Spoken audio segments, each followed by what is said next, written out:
the somewhere where we break it down. CM Punk, John Cena tearing up the town. Broke half on fire, no one spit it better. Reviewing like a beast, no one does it clever.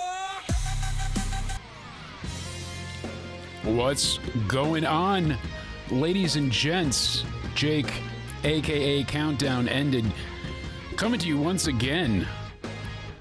Wow, hell of a night. Great night on Raw. You know, the review is going to go strong because they went early. So we're here live, folks, a little bit earlier than usual on the early edition of the PG version of the Jake DeMarco Into Somewhere review with my good friend, as always, right beside me, not behind me, the one, the only, Cody O'Needy 316. What's going on, my friend? How are you today? What's going on? We had an interesting Raw tonight. Yeah, and I can hear myself, so I'm going to go crazy. Oh, that's right. Hold on. Let me switch that over for you so I don't make you nuts the whole time. There we go. So I'm worried. I want to start this off as tonight was a good Raw. I'm positive on the Raw. I'm worried because they're getting into a bad habit where they have too many PLEs, shows, whatever it might be. And they had the extended build to Mania. That was a bit too long from Rumble to Mania. You know, essentially, it's usually good. We got the Elimination Chamber, but it was all those extra weeks in between. The overseas tours, you know, it was a lot. By the time you got to Mania, you were a little less than enthused. You know, you were kind of like, this needs to move on now. Yep, Cody and Cena. Let's do it. Cena's going to win. Okay. We were good. So to go ahead and kind of reverse the flow and have them realize, hey, can't go too fast, can't go too slow. Got to find a little thing in between. At least they announced Gunther and Goldberg a couple weeks ahead of time, but everything else is just slowly coming to fruition. That's damn sure. I'm a bit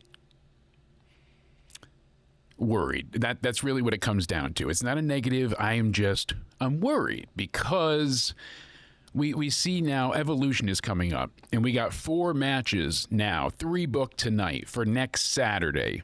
Next Saturday is Great American Bash. How many matches do we have on that card? Goose egg, right? I don't recall at this point, you know, and it's like there's so much going on, and I realize that, you know, what they're doing, what they're going for, and they add stuff to it to be exciting, but we got Blake Monroe and Jordan Grace taking on Fatal Influence. All right, you know, that'll be announced shortly, and then Obafemi against whoever wins tomorrow night. You know, we've got Inamara versus, who is it? I forget now. Jasper. That's right. So what you're saying is WWE needs to do better on spacing out their pay-per-views, or I think PLEs? so. I think the PLEs, pay-per-views, I do too. But they need to kind of spread things out a little bit more. A month is pretty much great. 4 TVs really works well. Even 3, but this 2-week build, 2-week build, 2-week build. Name the match, get them to feud with each other. It's working because they did. Here's my thing as well. Yeah. Not only that, I know this is a different topic in general, but do you think WWE has a habit of repeating the same storylines, what worked once, because they're doing like the Rhea and Liv rehash this time just with Roxanne?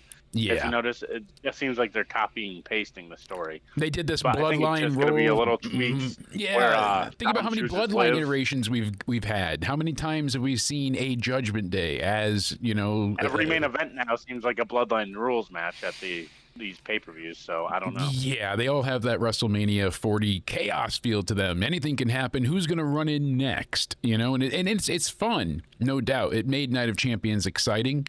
But John Cena and CM Punk for the final time did not need any of that. Did it take away from the match? No, but I probably would have enjoyed it better had we had everything building up to Cena not using the belt. Chaos, but yeah, it is fun. But I felt like it can get repetitive. And it just didn't seem necessary. It didn't seem because they fleshed just mesh out well together, no matter what their age is. And there was so much story for those two, and so much built on them doing this great, like, this is what we're gonna do. Why is Penta getting involved in something that's based around John Cena and Punk one final time? Yeah, that's kind of the problem here, right? You know, that's kind of the issue, and unfortunately, it just kind of seems to be a sign of the times with WWE Raw. Unfortunately, I mean, I'm And like curious. I said with the Judgment Day, it seems like they're gonna just do the same storyline every year with the Judgment Day, but just this time Dom's gonna choose Liv again. Yeah, basically, they're just gonna kind of and I love in a way being proven right, but yet again I don't, because we had said that hey, they're gonna keep Judgment Day together for a while. They're gonna make sure they're all champions, holding onto those belts. And as soon as they made that tag title match announcement last week, we're like, yep, they're getting the belts, and they're gonna put the gold on Judgment Day, and it's all gonna be a build to SummerSlam where Dom loses his title, and oh my god, and that whole thing. Surprisingly enough, they had Trish Stratus earmarked for showing up tonight, and that did not happen. So, well, she could be on SmackDown, I guess, right? Yeah, no surprise return tonight. Unfortunately, they said that Trish Stratus was supposed to be coming back, but we'll see. Well, there's so SmackDown, no? it could be. I mean, I doubt it. Maybe they're saving it for next week, and tonight they had to work out some of the details, some of the kinks. That is a possibility, certainly. What do you see her doing? Is she gonna have a match at Evolution? I hope be so. in the Battle Royal. She might be in the Battle Royal. If not, why would they not have set this up already? They're going to wait till Raw next week to set up a match for her? Nikki might be in the Battle Royal too, right? I think the Bellas are going to have their own match still. I don't know what form that's going to be, because they don't want to take the tag titles off of Raquel and Roxanne now. They want to keep the belts on them until Liv's back to tell the story, blah, blah, blah. So are the Bella Twins going to be the Raw tag team that is in that Fatal 4-Way Evolution? I'm not so sure. I mean, it could be. That's what makes me wonder, because on Raw now, right? Yeah, and that's so the way they framed it, having it be, you know, a fatal 4-way. You've got 3 teams at random, essentially, one from Raw, one from SmackDown, one from NXT. I'm excited about the NXT prospect. They won't win, but it's at least good storytelling as well. You're involving women from each of your brands. Do you think Roxanne and Raquel draft the titles though? I don't know. I don't think so. I think they would have if it was Roxanne not being in the picture. If Liv was still here, I think the belts were all but doomed to be passed to the Bellas. Now, I'm not so sure. The Bellas might not even be involved in that. Nikki, it might just be by herself in that Battle Royal.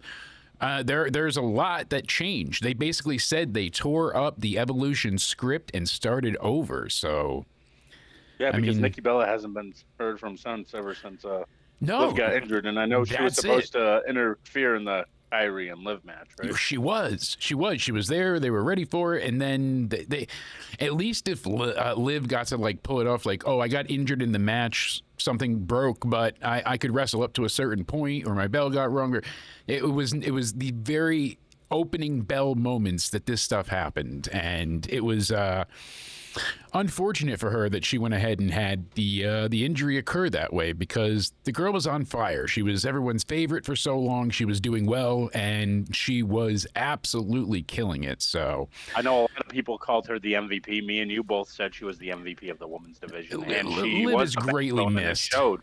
Absolutely. Because look how many storylines she was in with Io Sky. She was in one with Nikki Bella. She was kind of feuding with Rhea again in a way. She was feuding with all these people. And that's why they had to scrap a pay-per-view because of her. No kidding. That's just insane. So you can see in the background the images provided by Paul. Unfortunately, I didn't do this because I couldn't go live for the SmackDown that Liz was at, but I am going to try and incorporate more viewers' stuff going forward, and hopefully it'll be a good time. If so Paul we'll see if we can get to work. Are we going to talk about what's happening on SmackDown too? Oh, indeed we are. We indeed are. I'm going to go ahead and bring that up in a moment. So I'm going to go ahead and put that in the title and change Evolution 2 build to SmackDown. Spoilers. Cover your ears. Yeah. Well, right now, it's not spoiling anything to let you know that in the ring currently for the 4th of July SmackDown is none other than Cody Rhodes on his birthday. He's there for the fans. That's awesome that they get to see him. But part of me was like, oh, I hope he has the night off. This guy works very hard, and he's there for his fans, though. So check this out in the background when we go ahead and get this up here. More SmackDown talent like Cody Rhodes on Monday Night Raw. Look at that pyro. That's my favorite part of the live shows. Yeah, I know. Look at that. Great stuff. Hell See yeah. American Nightmare coming out there. So right now you got Cody and Randy in the ring, and they're being yelled at by Drew McIntyre, which is cool. Cool to see. There was apparently a big brawl out back between Jacob Fatu and everybody in the bloodline. He snatched Solo out of the door and just beat What, you the said Drew ever-loving... McIntyre? Drew McIntyre's in the ring right now yelling at Randy and Cody. And Jacob Fatu ended back, up... okay. Yeah, Jacob Fatu went ahead and... yeah, he beat the shit out of everybody, it looks like. So let me go back. As you should. You have to make him look dominant. Here, you ready? Here he is. So he's ripping Solo out of the car here.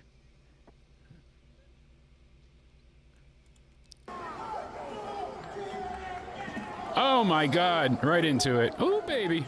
Ref's kiss.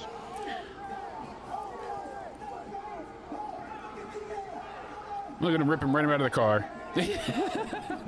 That's great. Oh, that's great.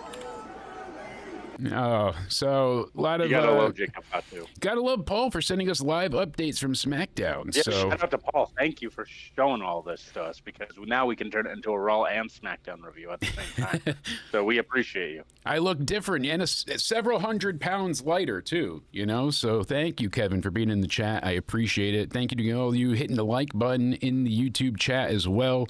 Or, you know, this episode brought to you by the letter P for PG for family friendly. We're trying to play with the algorithm, see how that works out. But yeah, the 4th of July set for SmackDown looks great. They had a really explosive opening with Solo just all of the Bloodline 2.0 people getting beat the hell out of by Jacob Fatu, so that was great.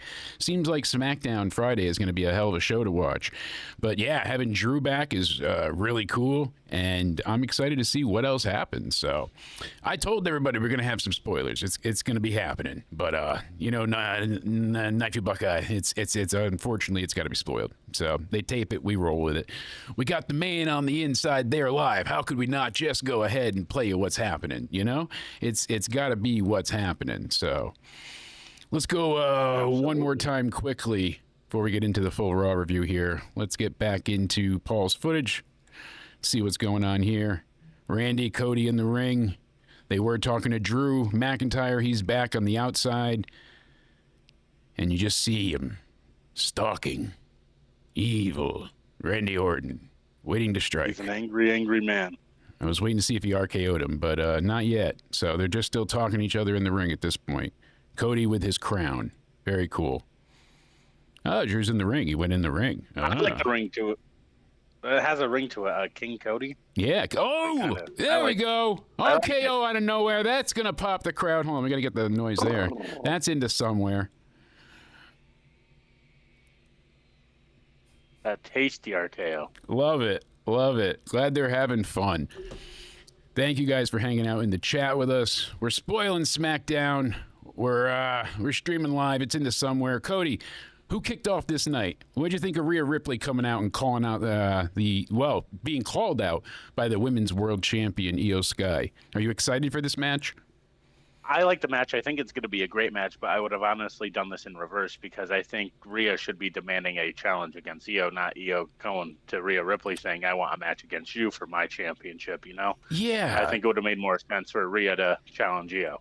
Rhea started to say how everybody and everything was behind her, and she already got out of Judgment Day, and she finished with them again now. She beat Raquel over the weekend in a very good, what was it, last woman standing? No, street fight, women's street fight at Night of Champions.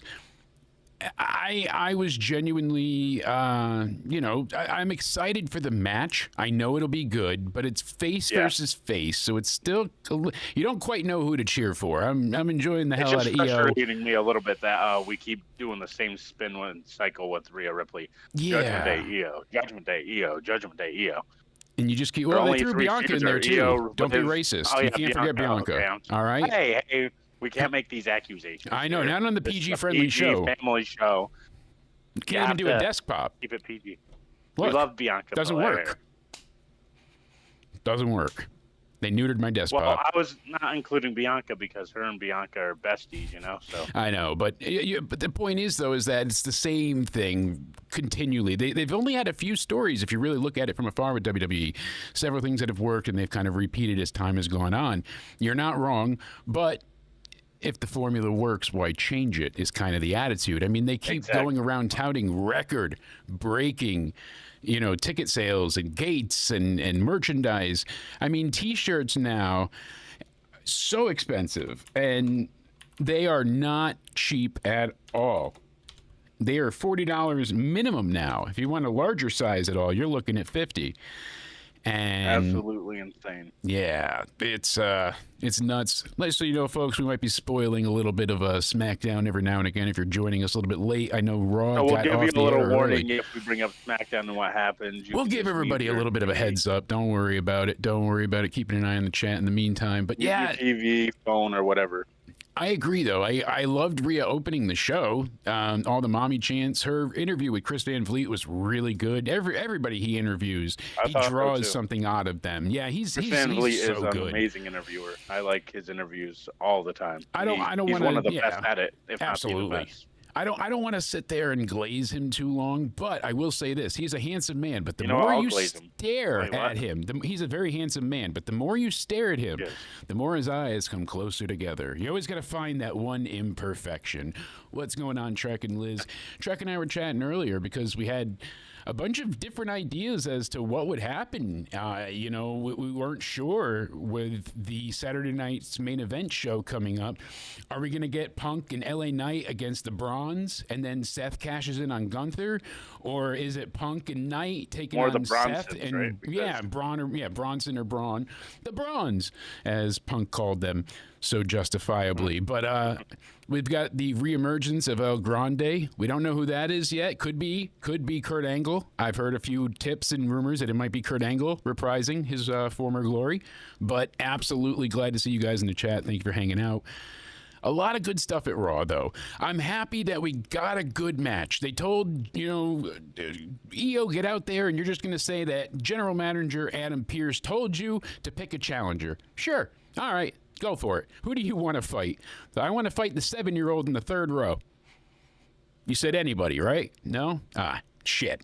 So I could have gotten an opportunity if I really wanted it, right? If I was there, I could have waved my hands and said, choose me, but I wasn't there tonight, unfortunately. Wait, hold on. Sorry. Time out. Farts are funny, right? Kids like farts?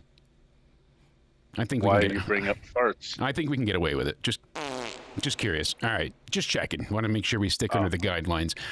So I'm happy we're getting the match. And they're like, oh, my God, it's so big of Io Sky to pick such a,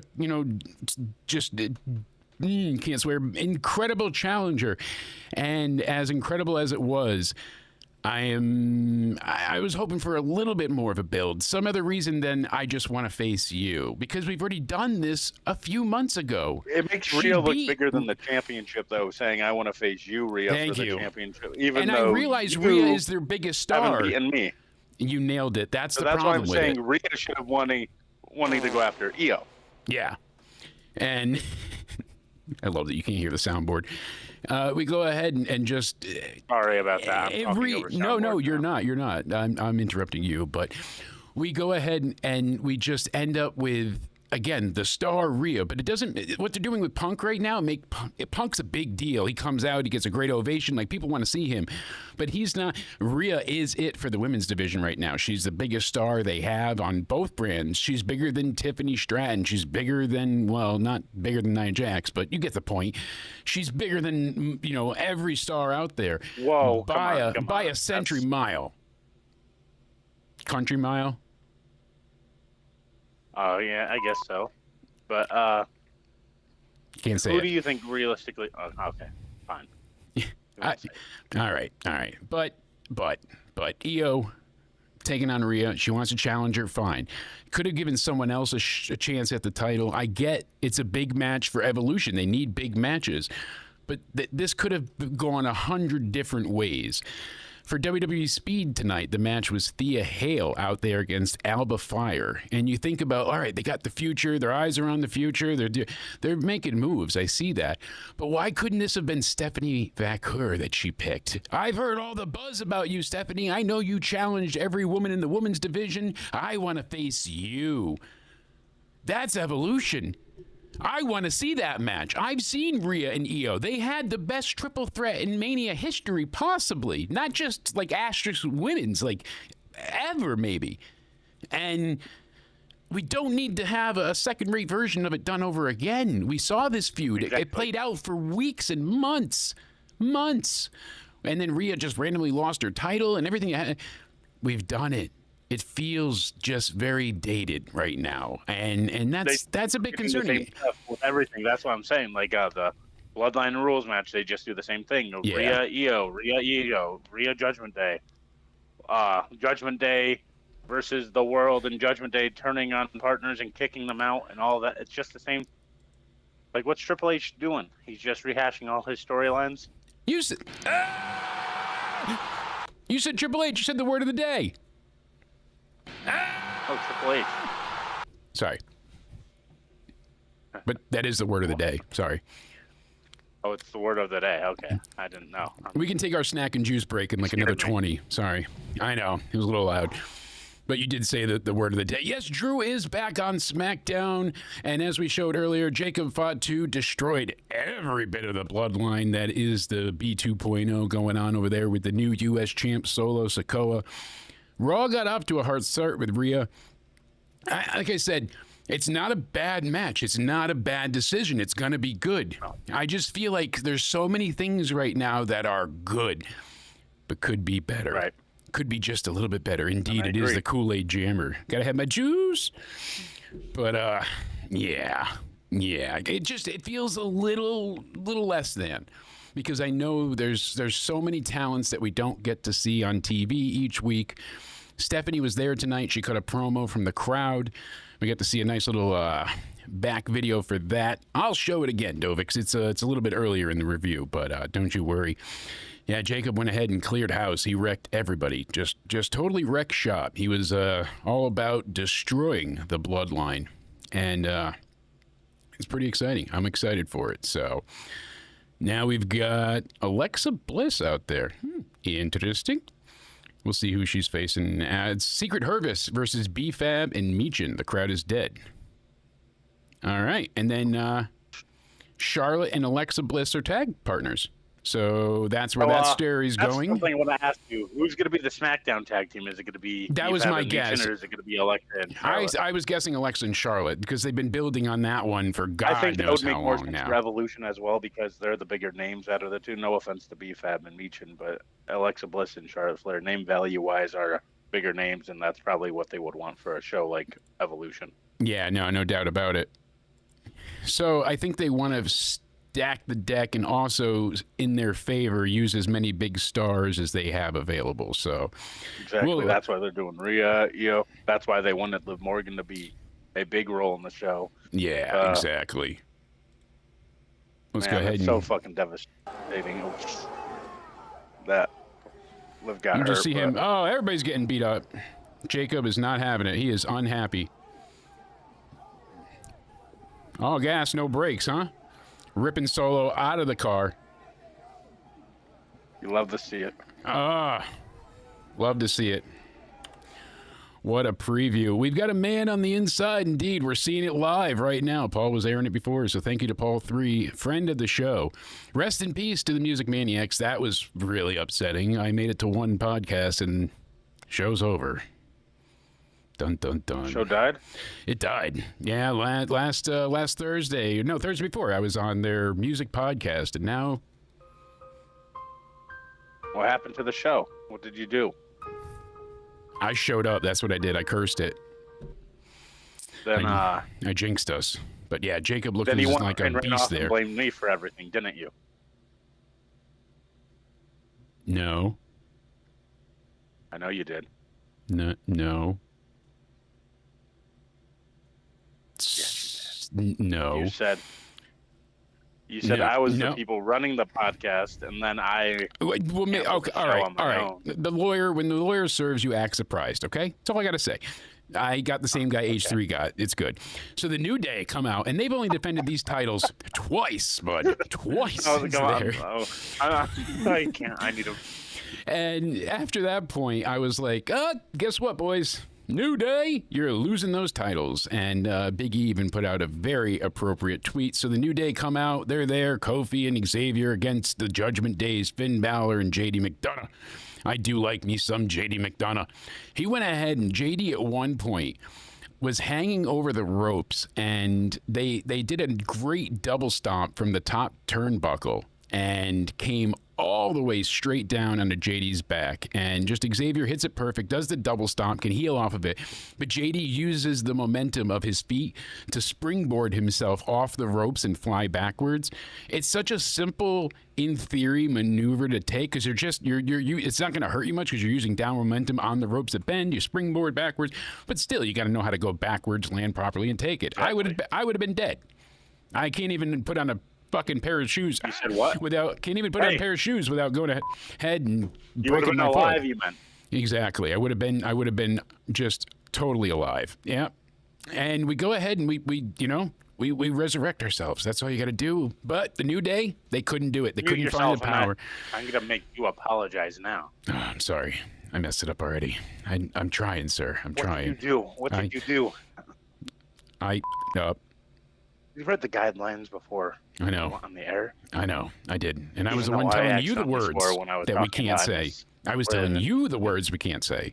And look what you did. And Already, you tell me all twice. the words we can't say. And I know. I f***ed up. Bad. I know. now apologize to your audience. Make a All right, hold on. Let me YouTube unmute apology. it. Like Hey, a guys, we're YouTube back. So sorry for the delay. I'm sorry for my terrible potty mouth, but we are on the snack and juice break I part. took So care of it. everybody grab your juice, grab your snack. Yummy time. Sunny day. You know? Mm-hmm. Keep going. No? All right. I know. I don't know the rest of the words. I know that part. Just sunny days. I think that's all. Yeah. Where the air is free? No, I don't know. So, yeah, there was one point in time where Kofi tried to take out JD with a huge dive to the floor, and JD got out of the way. Eventually, in the inside of the ring, there was so many point in times where they went ahead and really sold it that the New Day had this. First, JD cannot make the hot tag to save his life. They are just cutting the corner on him and just making that pizza slice stay the way it should be. I really, really loved this tag match. Cannot gloat about it enough here. It was absolutely amazing, and you got 4 great professional wrestlers in there, so you have But to here's the expect a thing. great match. It was broken up with a bad commercial break, and then it was only about 12 minutes, but in that time... Did you say commercial? I did. Uh-oh. The commercial time. Sorry. Got to pay the bills. So... Yes, you do. Love that they had Dominic come out with them, and because Balor hit the coup de grace on JD at one point, which I thought would lead to them losing because they end up doing whatever they call it now. I forget the name of it, but it's the big ending, but they do it as a dual move from the corner. Always looks great. I mean, they even hit Balor with the tag belt, which he kicked out of after they hit him with the big ending over there. Like I said before, that was cool. So many times did they make you think, all right, they're going to lose. And then all of a sudden, Balor just hits Xavier Woods with this top rope moonsault. Or no, McDonough did, and that's when Balor had just came in. And Balor hits him with the coup de grace after. Gets the pin. Loved it. Loved it. Such a good match. That's what they say. Absolute cinema. What do you say? 9 stars? I say 9 stars. 9 give it 9 stars. stars. Yeah, there we go. Can you count to 9? Fair rating? 9?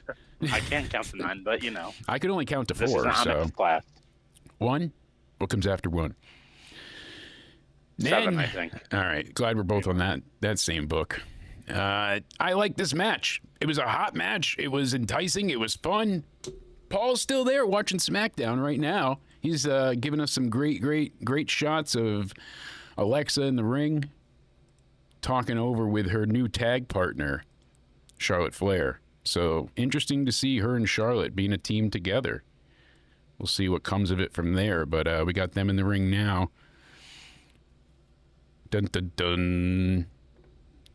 Well, I think I know who's winning that match out of everybody. Did international Netflix air SmackDown Live tonight or no? Ooh. I'm not sure. No, they don't get it till Friday, I believe. I think it has to wait until they don't get Friday. it I don't either? think there's any... Okay, I think they might get it earlier, but I don't think they get it like day early. I think it's the same day, just might be a couple hours for this one. But yeah, from what I'm seeing, it's just posted spoilers are going to be out. Yes, Cody will be there on SmackDown, Liz. We did report that earlier, and we also have a good return of Drew McIntyre as well. So, lots to still see play out. Looks like it's going to be a ton of fun. Like we said, some spoilers, but not the full results, folks. You got to still see what happens in the meantime. But looking like it's a good show. That's a really cool thing of them to do, because you buy a ticket. All right, a couple months ago, I'm going to go see Raw. This is what's happening. And then all of a sudden, they're like, oh, you got to be here earlier because we're giving you Raw and SmackDown. Awesome. Oh, that's so cool. Amazing. I wish we got that treatment, but we're not that lucky. What did you do? We're 1-1. Sorry. Just so you know. Yeah, I know. You got my eyes now on I you. need to make an apology to everyone because I made myself look like a hypocrite, like CM Punk, because I yelled at Jake DeMarco for swearing, and then I go and swear myself. Mm-hmm. I went against my moral values and all that. And Jake is the best podcaster in YWC. No, don't kill him. Or his family. Don't touch his family. You're too kind. Thank you. My man. That's not what I hit.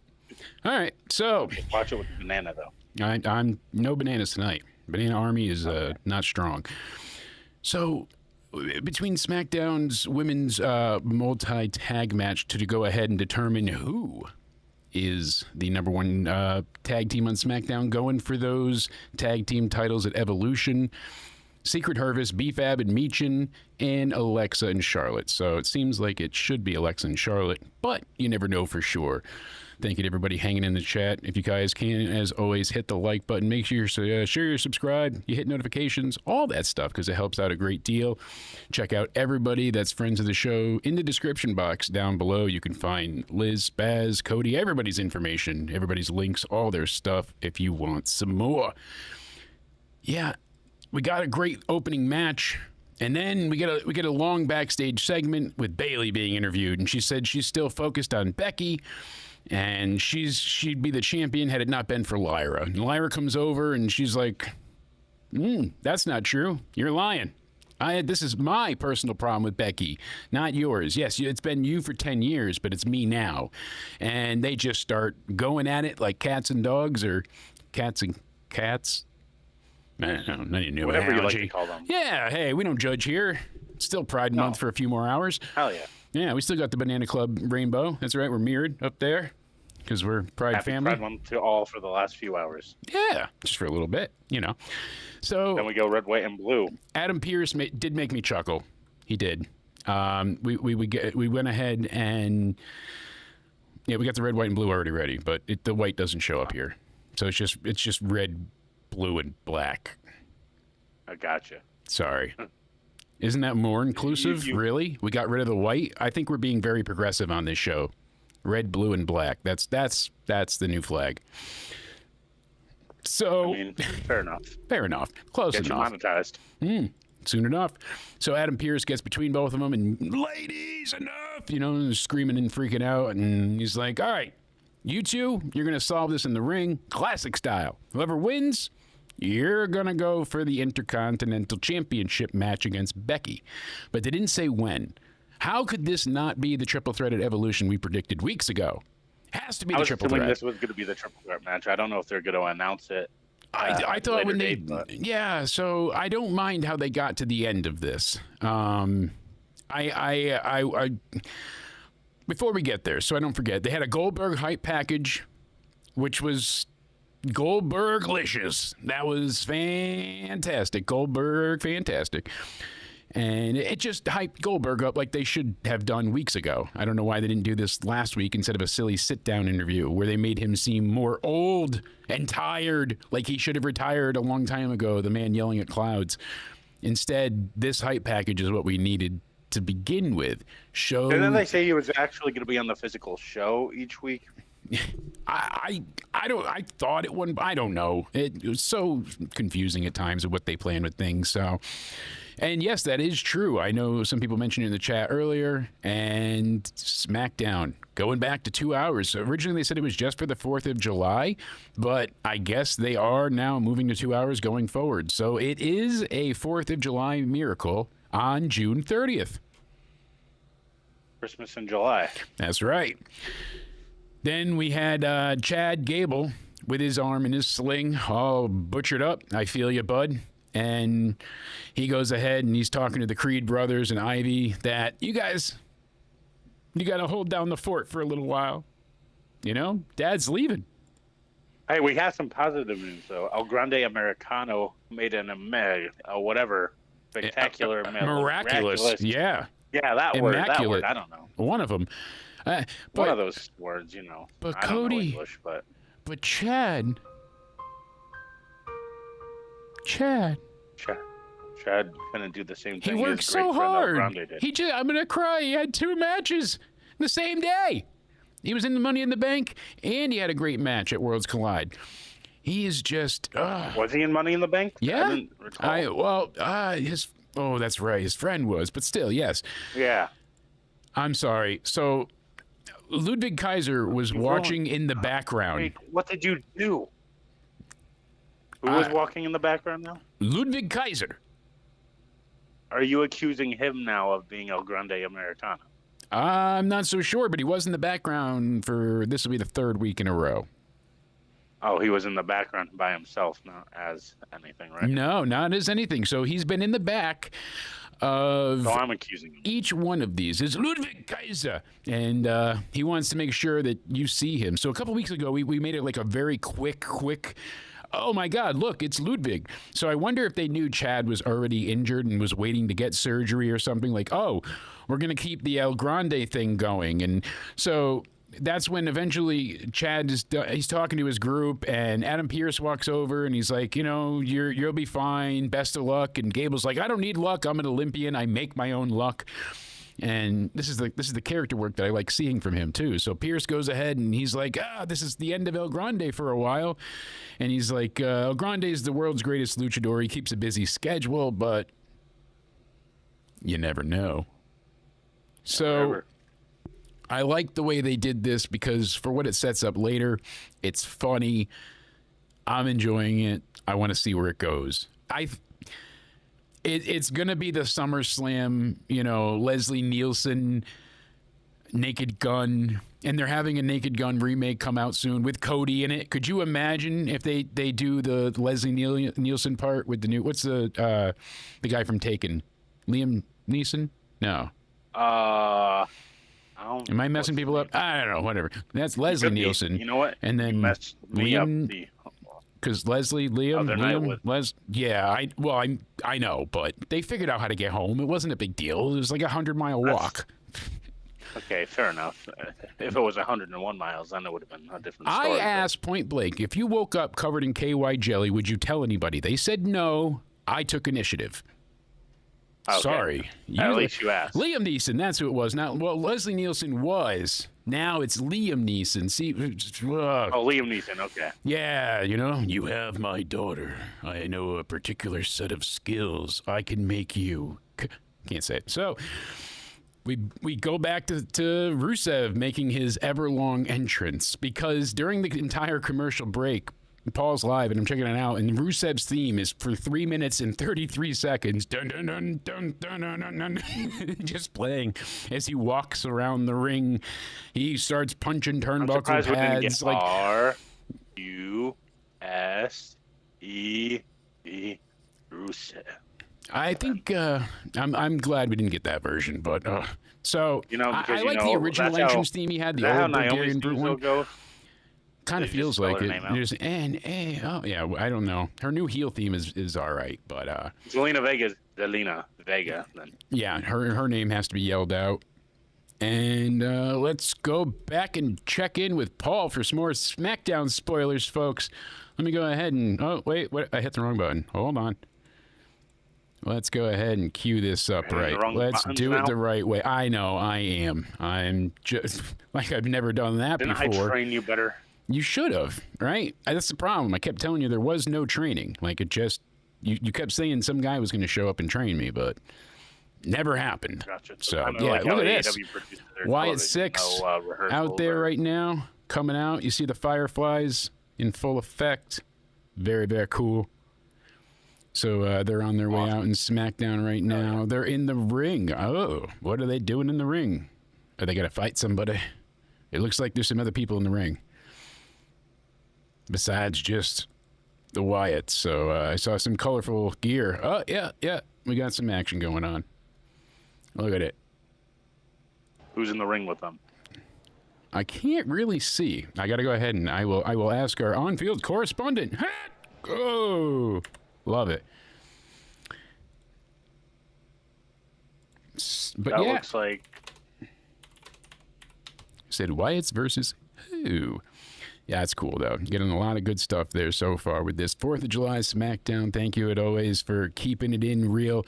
This worked out really well tonight. Usually I'm watching Raw on my phone, and then I get home like 10:20, so I have 10 minutes to throw the review together. We get going, and then we go live.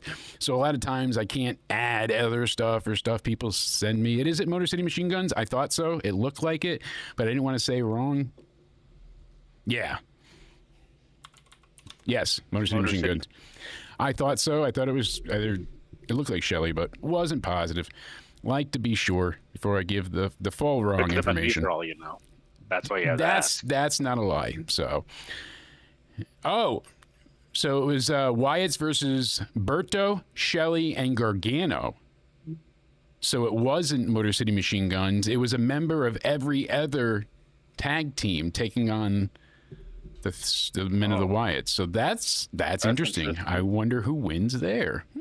That's going to be a hell of a thing. So it was only Shelley. So like I said, I thought I saw Shelley, but I wasn't sure. So Shelley, Berto, and Gargano. Interesting. That's a hell of a team to take on Wyatt 6. I really thought they were going to get those tag titles too. Didn't happen. Me But too. I didn't. No, at this point, I would have just given it to them because what are the Street Profits really going to do with the tag team titles? I know, right? So now we got through a 3-minute and 30-second commercial break.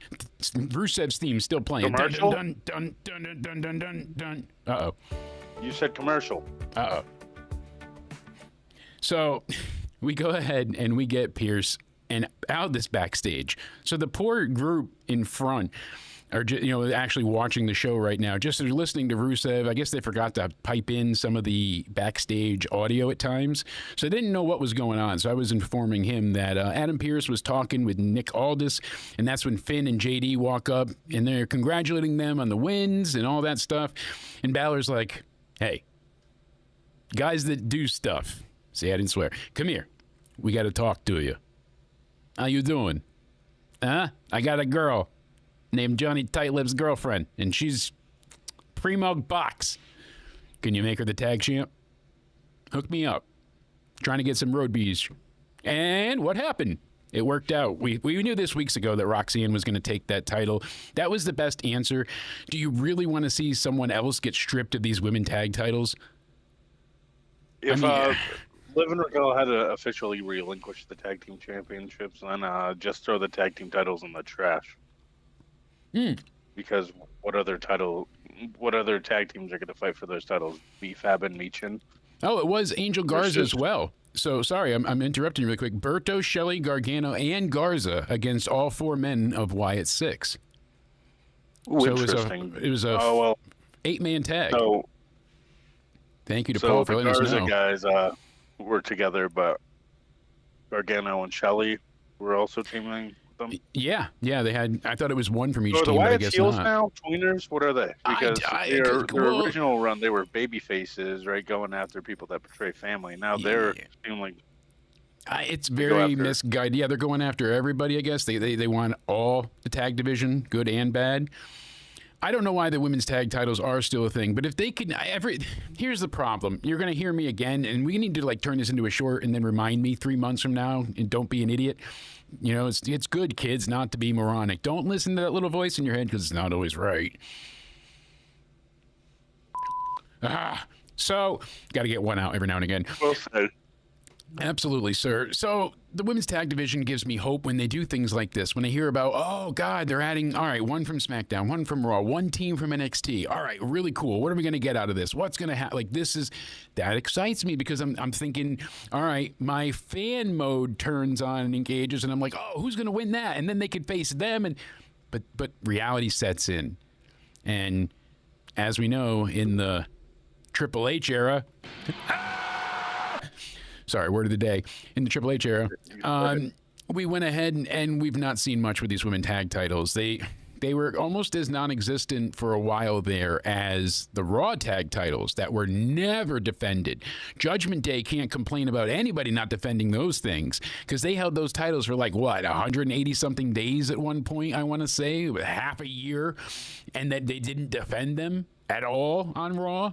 Because we had all of the Bloodline and Cody and Punk and Seth. And so I don't know why they there was a point in time in wrestling and to a certain point, and I know it's not entirely wrong what Dax said. You know, it was one man's hate of a two-man sport kind of thing. Vince did not like tag teams, so he devalued and de-elevated them to more of a mid-card position, you know? But really, the tag team champions up until that point were always presented on or about the same level as your actual main world title. Guest going on here. Oh, here we go. Look at it. Uh-oh.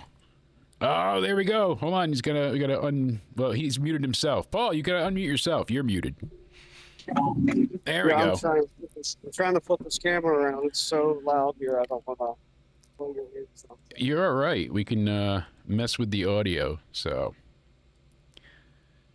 we can tweak it while we're live. Look at that. Paul calling Put his beautiful face on there. There we go. Getting the live view from SmackDown, folks. Look at that there. Woo, baby. The Wyatts win that tag team matchup Against the crazy grouping that is everybody else. Yeah, I believe it. Anytime they compile teams together out of, random men or random teammates, they never seem to get it going. Look at that place. That is awesome. All the fireflies. Very positive reception for the Wyatt Six. I think you're wondering, whether they were babyface heel, but the reception's been fantastic for the Wyatts here, no doubt, person. Definitely looks like it. I mean, the fans got those fireflies out, and it was a lot of fun seeing everything in attendance. They've had some good matches. You got Charlotte and Alexa. It just seemed like they would be going on to win. They've been kind of building with them for a while, so it wasn't a random pairing, but certainly as a new, interesting turn of events. The 4th of July set looks really cool, by the way. So interesting how they do it now with the stages. I thought maybe they'd bring out Lillian Garcia or something and sing the national anthem, but none of that so far. Nothing to really make it different from any other show other than the graphic there.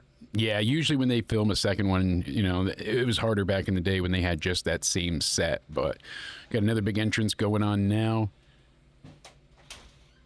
Tiffany Stratton. Oh, there we go. It's Tiffy time. It's Tiffy time. It's Tiffy time. Ladies and gentlemen, please welcome the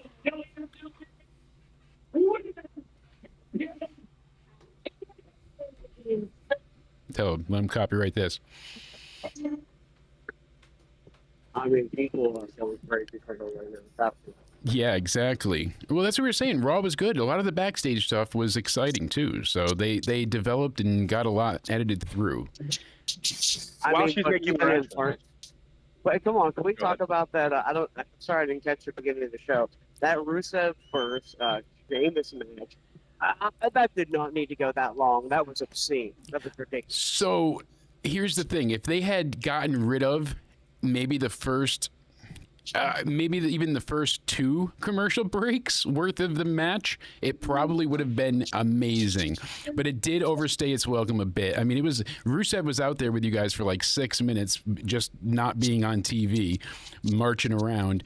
And then we had, for a little bit of time, we just had the waiting game continue even more as there was a bunch of commercial breaks. There was 2 in this match, and you felt every bit of those 3-minute commercial breaks. So I really did. And when Rusev was out here during the commercial break, they were just replaying his theme song.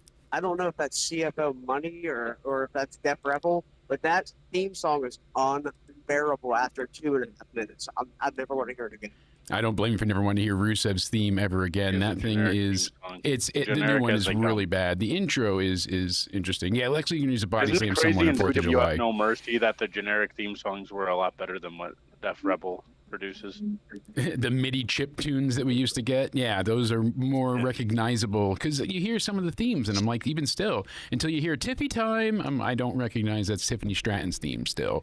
So Are we breaking news on this channel tonight? Because if we're breaking news, it's going to be Randy Orton versus Drew McIntyre Saturday night.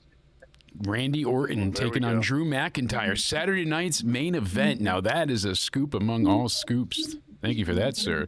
Interesting too, All because giving we us all saw. the details. I know we did see earlier we showed your awesome RKO moment of Randy and Drew getting a little bit handsy there. And that was incredible. Drew actually pretty much verbally eviscerated Cody and Randy at the same time. So that segment will definitely be worth watching. Drew That was the McIntyre's best a that was master on happening. the mic. Absolutely. He really is. I'm glad that he's Who's back that already. coming out? I missed him. I'm glad he's healthy. Here's a live look at Tiffany Stratton cutting a promo on SmackDown.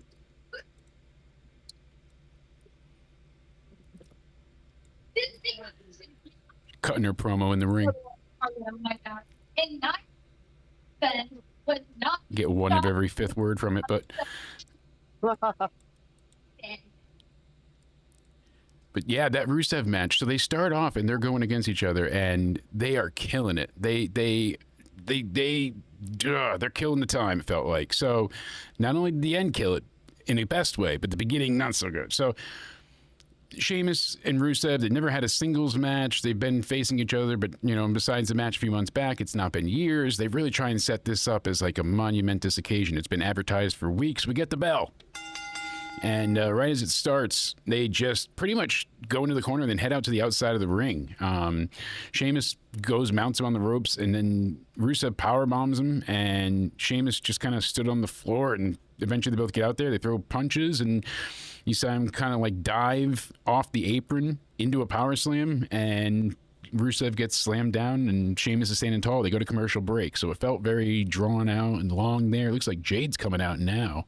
Jade Cargill going to make her threat known against Tiffany now that she's going to be facing her at SummerSlam.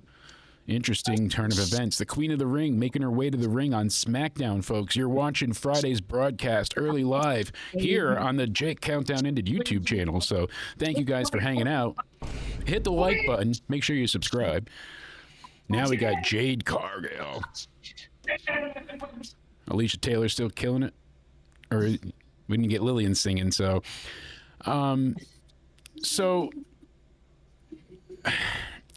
They teased a few of the double down finishes at times that we thought it was going to be countouts with this match. So Rusev was down on the outside. He made it back in. They were both on the outside. Sheamus is like, Rusev eventually comes back in like 9 3/4. He timed that perfectly. Interesting to see that. They kind of just continue to fight for position, and one, beats down the other, which beats down the other. We get another commercial break, and finally when we get back, Sheamus is being put in the accolade, and he works his way out of it uniquely just by picking him up, and he falls back into the corner. But Rusev, he does not let go. He's got super glue for hands. He's using that power. He's holding on tight. Like a condom on prom night, my friend. He's holding on tight. That's got to still be that's still PG, believe it or not. That's sex ed. So we go ahead and both men end up just down on the outside again. I'm like, oh, damn. And then Rusev thumbs Sheamus's eye, and he goes and takes because they're standing on the corner of the apron now. They're trying to work their way back into the ring. They're smacking each other's heads into the turnbuckle, like the post after the turnbuckle, the big LED light there. And so Rusev undoes the padding, not on the turnbuckle, but on the actual stand that goes to it, the metal rod. And he hits him on the strut and just kind of slams him into it, and that hurts his ribs. Sheamus goes back into the ring, gets a huge macho kick to the temple. Looked brutal, gets the 3 count. I was surprised the crowd didn't react more negatively at that point in time, but unfortunately, you know, or fortunately for them. Unfortunately for us, I wish Sheamus had won, but we're definitely going to get more. We're going to see more of them facing off in the future. I'm happy about that. Yeah, Paul called in live on Discord right now from SmackDown. Thank you very much enough. So it's pretty cool to see him. He was on Raw, and now he's on SmackDown. Oh, nice. Breaking news, Trish Stratus, who was every young boy's fantasy in the late 90s, including myself, early 2000s. Look at Trish out there. That is huge. So the return we were supposed to get, you said on SmackDown, I was like, oh, they're going to wait another week? That feels odd. I figured they'd want that to be something live because that's going to be spoiled all over the internet. But or on SmackDown, so I called. Yeah, Trish Stratus returns. We're seeing it live right now. She's making her way. Oh, she's got to go. Yeah, she's back in the ring. But as we said on Raw, we clearly have not seen the end of that feud. Even if the heel cheats, it's good for a little bit of heel heat now and again. But it seems like that's the only way Rusev can get a win. And I understand he's supposed to be, but we're trying to get a clear image from Paul. But yeah, we're seeing Trish. She came in the ring right now. She's talking to Tiffany Stratton and Jade Cargill. I'm in control. Time to rock and roll. Oh. So now we have Adam Pearce and Nick Aldis. And they're being a little bit naughty. They are and talking about Evolution as well. And those two dirty boys, they go ahead and they say there's going to be a battle royal like no other for the women. And if they win, they get a title shot at Clash in Paris. I love it. All right. So this is when we see Jackie backstage with Ivy Nile and both of the Creed brothers, American Made. And that's when Ivy says she wants in the Battle Royal. And all of a sudden she's interrupted because El Grande Americano walks up from around the corner. He shows up. And when he appears, we go ahead and we see him in all his glory. Drinking his milk. He got a little taller. He did. A little taller, a little bit. He looked gigantic. That's why at first I could not surmise as to who it would be until I was a little less high and a little more investigative. And that's when I came to the thought of, oh yeah, I forgot about the possibility of somebody hanging around in the background. My brain's all over the place. When did the Judgment Day backstage segment happen? Because I have a little theory on that. So I don't think that happened yet. I don't think we didn't see Balor with backstage yet with all of the Judgment Day. So far we've seen Balor and JD win the titles, and then they were backstage talking to Adam Pearce and Nick Aldis. Gotcha. So that's coming up. And then we go ahead and we see El Grande. He walks off, and they're like, this is interesting. So at least they're keeping up the kayfabe side of it. I'm happy to see this continue. I mean, we do not know. I'm glad that El Grande Americano made a speedy recovery. You know? That was very speedy. And if it is indeed Mr. Ludwig Kaiser, then damn him for trying to throw out accusations. I can accuse Gable. You know, I was never so certain it was Chad. So, but just seeing him hang out in the back. Tiffany Stratton told Trish Stratus this was not the Attitude Era anymore. So it's super obvious. Mm-hmm. That was sort of a segment. So Tiffany said it's not the Attitude Era anymore to Trish. That's awesome. So that's definitely going to be some sort of match coming up. I like the sound of that. That has to be for Evolution, though, right? I mean, how could it not be? They've got 3 shows left, including the one we're watching live right now. So had they had more time, maybe, but they got to put something together on this. So they had Trish return here. So we thought it was Raw, but the tip was right. The news was right. Some of the dirt sheets just got the time wrong. Want her revenge on Trish or no? Because remember when Trish attacked her? Yeah. Not when she did the heel turn. Revenge? It doesn't seem like she gives a damn, you know? She was like, oh, you attacked me. Oh, well. I know. So then what else did we get? We got, they hyped up Evolution. So as we said, Io Sky and Rhea. All right. For the World's Women's Championship. We got a Battle Royal for a shot at title at Clash in Paris. They didn't say which title, interestingly enough. So we got to see how that works at the end of the month. Raquel versus Team Raw, Team NXT. And now we know Alexa Bliss and Charlotte. So they're going to be going for the women's tag titles. So, it is Alexa Bliss and Charlotte? Yes. And then we have Cameron and Connor Hayward were among the members of the Steelers were there. So that we had some, some good, wholehearted, fancy football-loving people with terrible towels nowhere to be found. It's not Britsburg yet, but we'll see as the world ticks on. A few months from now, I wonder if Britt Baker is going to be in the WWE. We haven't heard a peep from anybody on her in a little bit, so it's when it gets most quiet that the deals are going down. Remember, all you got to do is settle. Yeah, the way they set up the stage now is incredible. And the way they could move this stuff, and set up nights so quickly, it baffles me. It astounds me. That's why I'm looking forward to the Netflix show that's coming out, The Unreal. I'm curious if they show a little bit more of like the production side. I want to see who controls what. I want to know how they plan these things out. I'm very interested on the business side of all of this. So I'm curious to see what we get. We got Fraxium coming out later. Oh, Fraxium, my favorite tag team currently running. Those guys were the best tag team on all of NXT for the last year. Call up, well-deserved. Couldn't just give them the belts right away. I think they got to, ingratiate themselves with the fans. Some NXT call-ups are harder to sell than others, and tag teams don't always do well. As we've seen in the past, it takes a long time for them to catch on or develop. And they've had a few exceptions, but even then, they never really struck when the iron was hot. Like, look at Enzo Amore and Big Cass. Them coming out in the New York takeover, the Brooklyn one, for the pre-show. That place shook. My name is Enzo Amore. And people had that down pat already. That building shook. When they came out for SummerSlam, the place collapsed. The Raw after Mania. They wanted to see them with the titles. Why? So many unanswered questions. So Gunther comes out, calls himself the biggest of all bullies that you bumped into. So you don't like bullies? Too bad.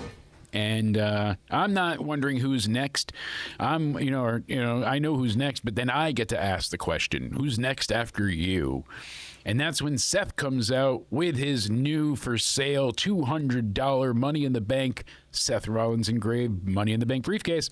Buy it at www.shop.com. Code Jake and Cody. Just try it. Yes, it is. Yeah. All right. Just try it. It's the worst that's going to happen. You Undertaker shows up. Right. I've come for my shekels. Give we had to me deal with my that money. one time with that one customer. And You he came don't to our have a house. subscription code. I want my money. Oh God, we have Andrade coming out. With that being said, I have 4% left, so I'm going to sign off here, gentlemen. Thank you so much for having me, and I love. Thank you for showing us some of SmackDown. Thank you for showing us as much of SmackDown as you absolutely could, sir. May your phone die in peace. We loved having you. I'm stoned as hell, so pray for me that I found my car. You mentioned Yes. Undertaker, and he made Paul's phone rest in peace. All right, Thank you. sweetheart. You call me when you get home. Kisses. So, Bye, guys. womp womp.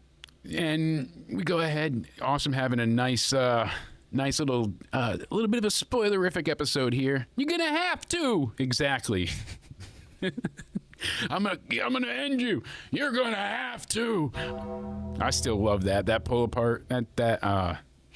So Seth goes on and on and on, same old diatribe, and I told you CM Punk would not be the champion. CM Punk would not win. I told y'all. And he goes on and on with his non-Southern drawl like I made him sound like. And he's like, when I win Money in the Bank, it's going to be an all-out assault on both world titles. You know what happens next, right? What happens next? CM Punk. Oh, yeah. You look in his my eyes, what do you eyes. see? That's right. It's the cult of the Great match. DeMarcos. Like that. I We were mean, thinking the same personality. So, Banana Club, we go ahead Sure. from next, and Punk comes out straight to the attack. Him and Seth are beating the hell out of each other, and eventually Rollins, he flees. He runs away. The chicken poop heel. He doesn't have any time for this right now. He's got better things to do, so he takes off. And while he's standing in the middle of the audience, kind of in the entryway, LA Knight, in a great shot, just suddenly appears behind him holding a $35 container of popcorn. And I like that. Yeah, he's got a $95 beer and a $35 popcorn, and he's like, "Woo! What are you doing?" We're gonna have ourselves a Just wanted to tussle. talk to him. Yeah, He and was like, all of "I'll a talk to sudden, you." let me talk to you. Just beats the hell out of him. I mean, as soon as he hit him, he beats him with the popcorn, and they fought all the way around. Then Rollins grabs a beer, and that $95 beer, and just threw it at Night. So, like I said, altogether, they've got a very, very big. I like that segment. It was fun, and I liked Punk shoving Gunther on his ass. Not Oh, me Gunther. too. Yeah, Gunther. Jesus. Well, yeah, on his Gunther, ass. yeah. What was Gunther planning to do? Because Gunther grabbed him and then CM Punk. pushed him. I Because don't Gunther looked know. shocked. I Was don't. Gunther trying to shake his hand or something? I Because don't. Gunther looked shocked. Why'd you push me? Yeah, it was. I don't think he viewed him as a threat in that moment. He's like, oh, he's just out here for Seth. And Punk is like, forget you. I want to know all of you, your names, your Because date of births, because I'm going to I bury noticed you, and I Gunther need tried to grab tombstones him, made. though. Yeah. Why was Gunther trying to grab him, turn him around? Was it going to be a handshake? Is that what I don't know. Gunther There was wanted to do? something to it. I think maybe, or just to confront him, like, hey, you're coming out on my time, even. I don't think he expected to get physical, though. And that's what added to this. This was a fun segment. This got me back into it all over again.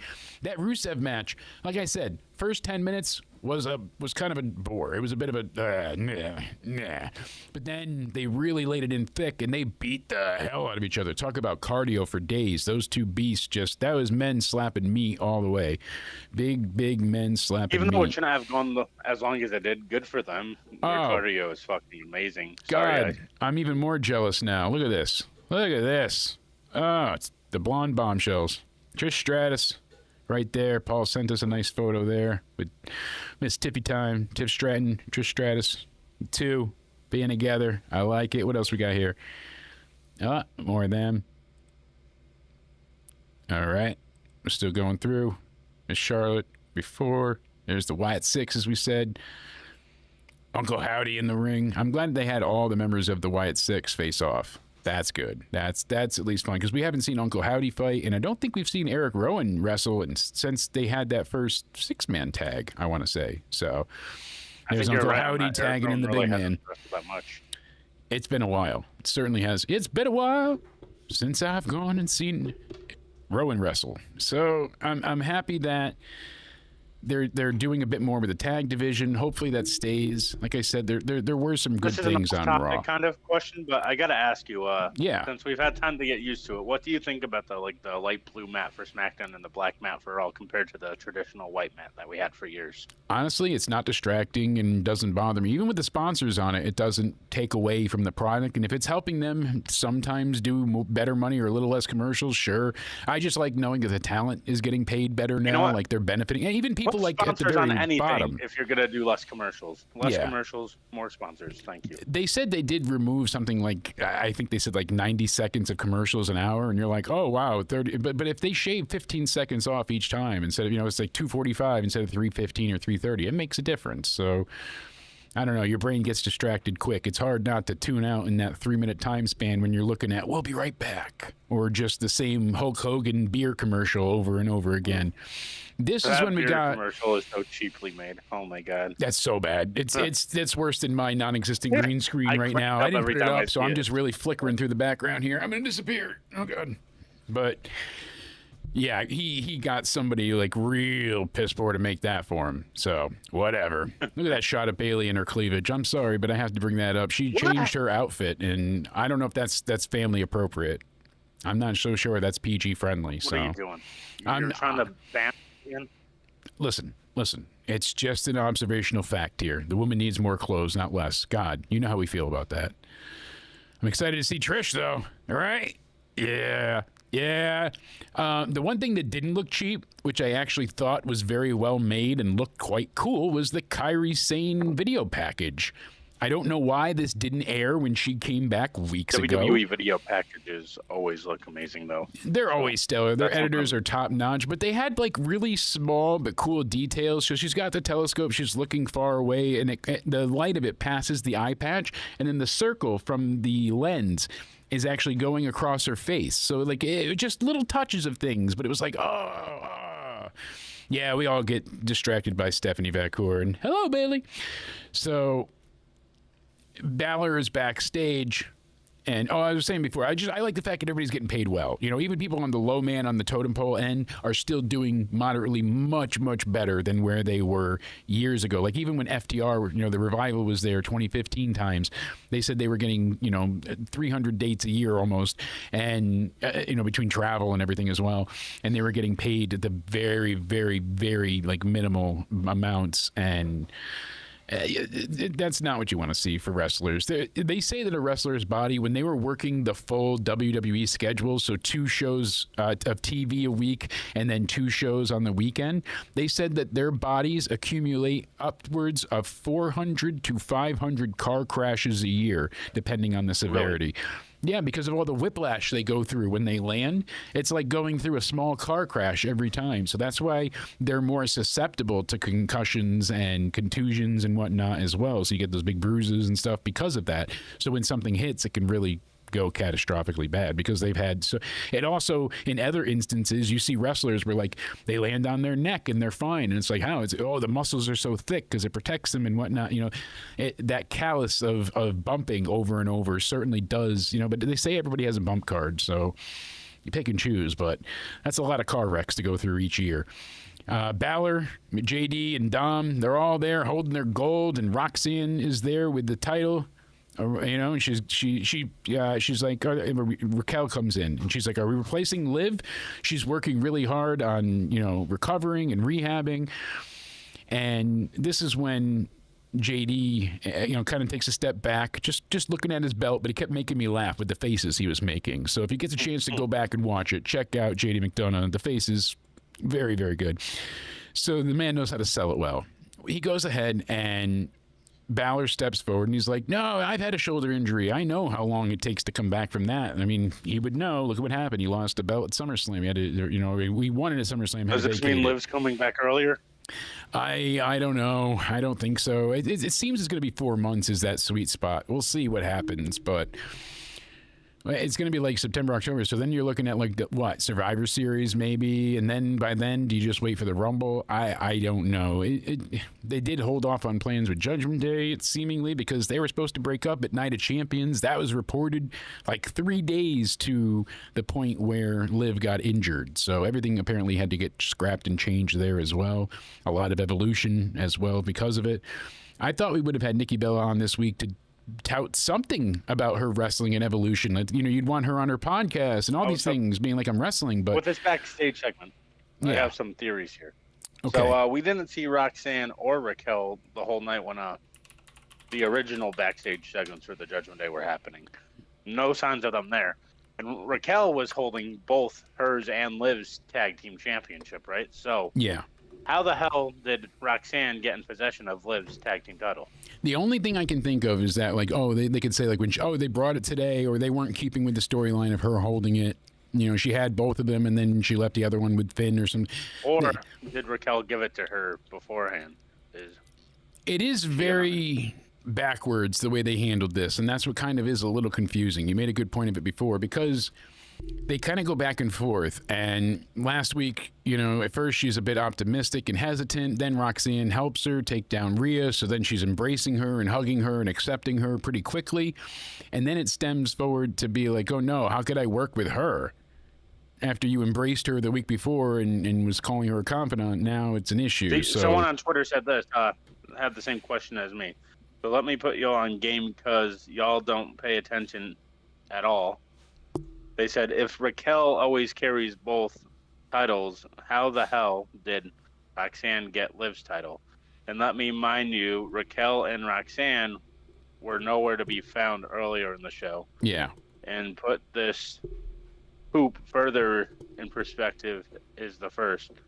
And the thing is, Dom says Dom's the only one that wants Liv's permission with everything. So Raquel was just easily like, okay, just don't mess up. Yeah.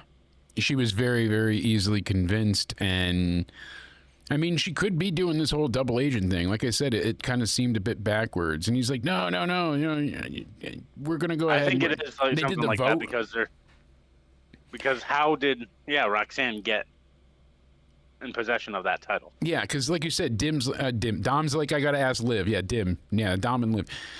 Dom said he's like, I gotta ask Liv, and Balor's like, no, vote. Listen, you.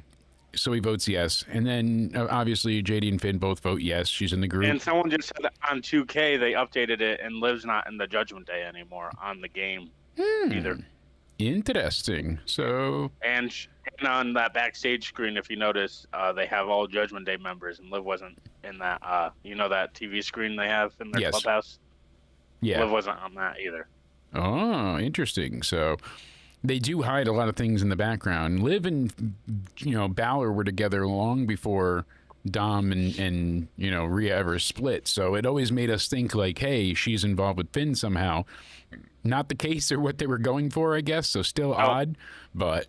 Do you think they're just not going with the story that she held both titles, or do you think Raquel gave her the title earlier in the day because they were nowhere to be found with Finn, JD, and Dom in the original backstage segment? So it's kind of what you don't see is what you're led to believe, right? So you would like to say like, oh, she just got the title, but she did just appear with the belt. So logic says she had to have been given it. If Raquel had them both, she wouldn't have just given her the belt before.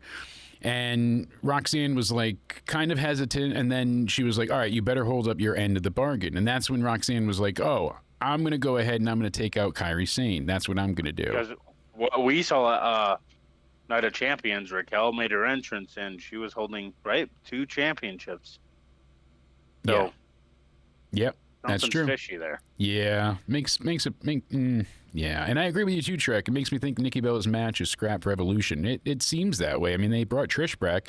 Why would they not have Nikki there tonight again for the SmackDown? Something, but doesn't seem to be what we're getting. Bayley and Lyra. This was a good match, and it was just enough time. I liked how they went ahead and had the entrances not on television, so I watched them live on the VPN on my phone. But it's interesting. Like they go to commercial break, they're doing most of the entrances there now, which I'm not entirely against. You don't need to see everybody's entrance every week. Some of them really drag out, like the Uso thing. So it's. Sometimes it's good. Other times, like they could do the yeet thing, let's do it one more time. They could do that in a commercial break kind of thing. And it's cool to see everybody yeeting, but really you just want to keep the show moving. And there's quite a few entrances that take a while. Randy Orton included. He's always moved slow, but I think he's gotten even slower in his older age. Just walking. Everything else is fine. Just walking to the ring. Because they sing the song, though. I know. He wants to soak that up. Now he's like really just dead manning, inching it forward. And he's slower, and I'm gonna sue you for copyright. Do you think we get Burning in My Light? No, I don't think so. Because I know people have talked about that, like when he turns heel. Yeah, I heard Randy Orton hates the song though, right? He said he hated it. He said he was never a fan of it, but I also heard that something to do with the rights to it that they couldn't get back again. That's why they had to take it off certain points of the network towards the end there. Oh, maybe Vince just told him, just say you hate the song. Yeah, you saw Bayley come out initially, but she didn't finish her entrance, and then Lyra's was on full commercial break, I should say. But I like the fact that they're continuing and doing the entrances and commercials. You come back, you already know that they're there, and Orton hates that song, absolutely. So they had a really interesting double down spot here that you kind of seen before. It's not anything out of the out of the ordinary, but the way they did it in such a way and the execution of it looked really cool. They looked like crash test dummies in a car crash. So they both kind of crash into each other for this simultaneous cross body blocks that they're trying to do, and they just crash midair and fall backwards. Yeah, that song is better than everything by Def Rebel. Yeah, no kidding.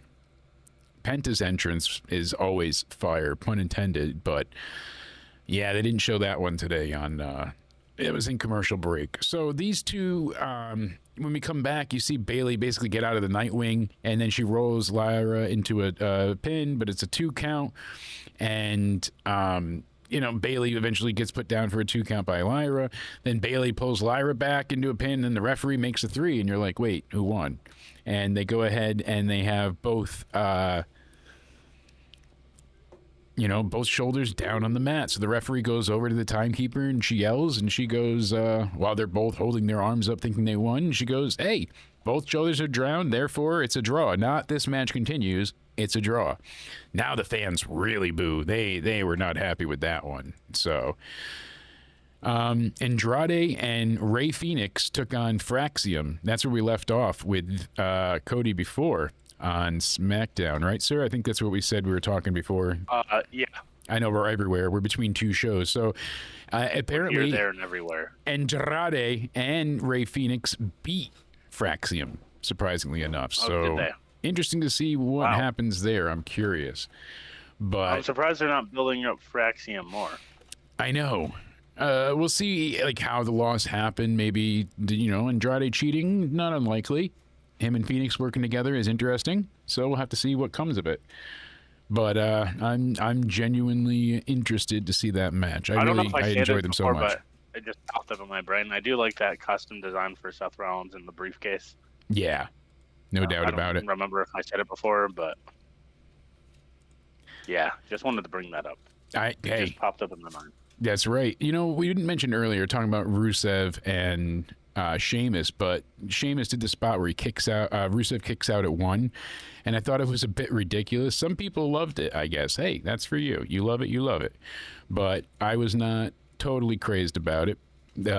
Paul said a lot of people near him laughed when it happened, so we'll see how that's portrayed. But it is cool to see a lot of Bray Wyatt tributes still come out. So let's check out the Wyatt 6 in action here. Oh, there we go. Gets a big reaction from the crowd. You're going to go ahead and tag in the big man now, maybe? Let's see. The crowd wants it. They know what they want. They want to see that big man come in and get tagged. Ah, send the beast in. Yeah, yeah, yeah. That's cool. I'm glad to see the Bray stuff live on. Thank you, Paul. Yeah, yeah, yeah. And back up. Yeah, it's for Luke Harper, right? Yeah. Yep. So always cool to see them go ahead and get some nice tributes. Yeah. And we had Jackie Redmond. She's in the back with Punk. And he's angry. And he's like, hey, you know, Seth's knees haven't worked as well in many years as they did when he ran away tonight. Made me laugh. And then he sees LA Knight. And he's like, you got to get in line. You know, you got to come to me. If you got a problem with him, I'm first. And Knight kind of flumbled and messed up his line here a little bit. That happens sometimes with LA Knight. He's a good promo, but he fumbles it sometimes. Like it reminds me of me. Like I got on these good topic points. But when everybody else is so polished and so like, you know, refined and so, you know, sincere about it, just it loses sincerity. That's what I'm trying to say. Right. With him, like you just like you could tell it's coming off the top of his head and it's whatever in the moment, and it feels very natural, and that's what, you know, the fans enjoy. Makes me not mind the fumble sometimes with the talkings because it sounds like, realistic. Yeah, exactly. It ingratiated the fans with him and, you know, the stuff, but how many wrestlers get to cut their own promos fully? Because I know I don't think anyone gets to do it fully, but Milan Miracle has listened to the fans, and Santana has been added to the TNA World Title match at Slamversary. It will now be Trick Williams and Joe Hendry. No, you're true about that. So now that's going to be great. So at TNA Slammiversary, it will now be Trick Williams, Joe Hendry, and Mike Santana for the TNA World Title live on pay-per-view. Hell yeah. July 20th at the UBS Arena on Long Island. So that's cool. That's a huge match. Thank you, Liz, for letting us know that. We will be there to review that live. We're going to be covering TNA Slammiversary, so don't you worry about it. July 20th, you're going to want to tune in for us covering that here. Bound to be a great match. Next weekend, we've got a full plate, so we will have a live afternoon review of the Great American Bash. We have 2 matches announced for that. Whoever wins tomorrow night, if it's Inamura or Jasper Troy, then we got to go ahead and see them face Obafemi. And then we also have Blake Monroe and Jordan Grace taking on Fatal Influence. So she's taking on JC Jane and Fallon Henley. No singles title match for Blake yet, but that'll be her first match unless they do something on TV this week. But I don't think that's the case. So next weekend. Remind me again. Yes. What next weekend, right? That's when the AEW pay-per-view also is, right? Yes. So we have AEW Great all American in Bash Texas. And Evolution are both that day. Evolution is the next day. Evolution's on Sunday. So Great American Bash, Saturday night's main event are on the same day as All in Texas. Okay. So how we're going to handle that is we're going to do the review for Great American Bash, and All in Texas will already be on at that point in time when that concludes. I don't know how we want to manage the review for that yet, and if we just kind of turn it into a watch along or something, because we've got Saturday night's main event later, and then after that we could do the combined review. I'm not sure. We'll figure it out. We'll play with it more as time comes, but we'll be live for everything, doing the reviews, and we'll be live the next day for Evolution when that ends that night on Sunday as well. Trying to think. Yeah. So because All in Texas starts at like, I think 3, and Great American Bash is at like 2. I think there's an hour difference start times, but then All in Texas is going to go for 19 hours. So that's going to be a long one. After Saturday night's main event, we review that, then might have cover to. The rest of. Might have to just come back, and after the Saturday, we'll do Saturday night's main event and the ending or whatever review of All in Texas. But yeah, that sounds like the best plan. Spaz and I will have a What the F is this AEW All In edition, yet again, our yearly podcast that we've done for many years now. So him and I are going to go ahead and bring that back to life next week on his The State of Wrestling podcast. We'll be live next Wednesday as well for Into Somewhere Weekly, where we go ahead and give you predictions for all those upcoming shows next weekend. So we got 4 shows. Told you I can count to 4 next weekend to go through. It's going to be a lot of predictions, so you're going to want to check out next Wednesday's show for sure. We will be live this Wednesday with Into Somewhere Weekly, covering all the latest news and rumors and everything else that we have. We won't be live tomorrow night because NXT's taped, and we know what's going to happen. Same thing with SmackDown on Friday, but I hope everybody enjoys their 4th of July weekend. Yeah. Again, back on Raw. Now we basically get into, from there, after we saw LA Knight, we saw Sami Zayn get attacked. And he gets hit in the ribs and taken out by Karrion Kross. Karrion Kross seemed like an incensed madman, but once everybody came to say Sammy, it was like, hey, I didn't do anything, as he throws the metal pipe away. Loved the acting, loved the moment. Really cool. I'm a little tired of them always trying to make Sammy like this superhero underdog. Like, I can recover from anything. I just got hit by a truck. Let's do the match.